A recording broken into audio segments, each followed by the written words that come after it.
Hello tout le monde! On se retrouve aujourd'hui pour notre rendez-vous préparation au CE1D.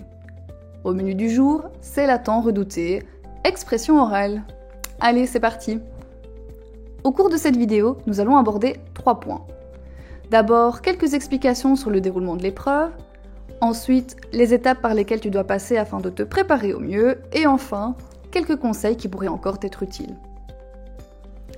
Alors, commençons tout de suite par le déroulement de l'épreuve. Le jour du CE1D de langue, ou un autre jour selon l'horaire établi par ton professeur, tu présenteras ton examen oral. Il se divise en 2 parties. Une partie sans interaction où tu parleras seul, et une partie avec interaction où tu parleras avec ton professeur. À l'heure indiquée dans ton journal de classe, tu te présentes devant ton local, tu frappes et tu entres. Tu seras en classe pour une durée de 15 minutes, 10 minutes de préparation et 5 minutes d'épreuve. Voici un exemple concret.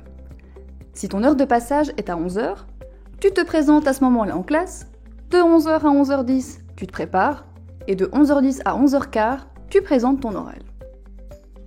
Maintenant, revenons en classe. En entrant, tu dois tirer au sort une fiche parmi celles présentées sur le banc. Lorsque cela est fait, tu t'installes dans le fond de la classe avec de quoi écrire afin de préparer ton oral pendant 10 minutes. Lorsque le temps est écoulé, tu te présentes devant ton professeur et l'oral commence. Voici maintenant les différentes étapes à suivre lorsque tu te prépares.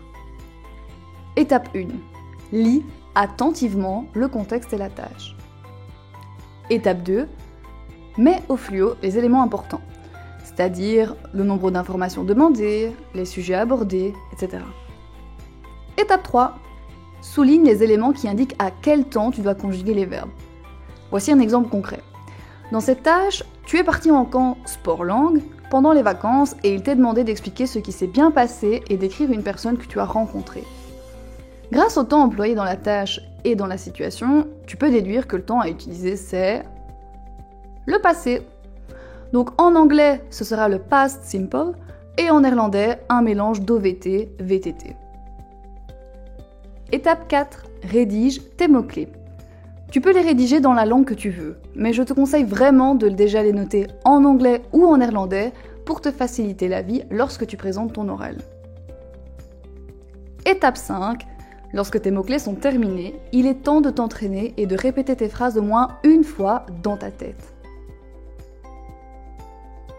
N'oublie pas que toutes ces étapes doivent être réalisées en maximum 10 minutes. Je te conseille donc d'avoir une montre avec toi afin de bien gérer ton timing. Après tout cela, il est temps de te présenter devant ton professeur pour commencer ton oral. Maintenant que tu as toutes les étapes en tête, voici quelques derniers conseils qui pourraient encore t'être utiles. Le premier, celui que je donne toujours à mes élèves, si tu ne comprends pas la question que ton professeur te pose. Ça peut arriver, mais alors ne lui demande pas de répéter ou dire que tu ne comprends pas en français. À la place, utilise la langue cible, donc avec des phrases du type « Can you repeat please ?» ou alors « I didn't understand your question ». Cela t'évitera de perdre des points dans les stratégies de communication. Donc vraiment, le français est à éviter un maximum lors de ton oral.